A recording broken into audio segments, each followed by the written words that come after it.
सकविनाशकलिङ्गं तत्प्रणमामि सदा शिवलिङ्गम्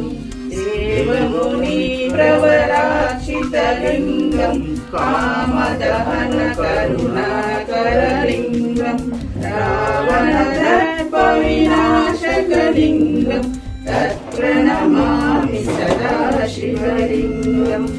सर्वसुगन्धसुलेपितलिङ्गं बुद्धिविवर्धनकारणलिङ्गं श्रीसुरासुरवन्दितलिङ्गं तत्प्रणमामि सदा शिवलिङ्गम् कनकमहामणिभूषितलिङ्गं फणिपतिवेष्टितशोभितलिङ्गम्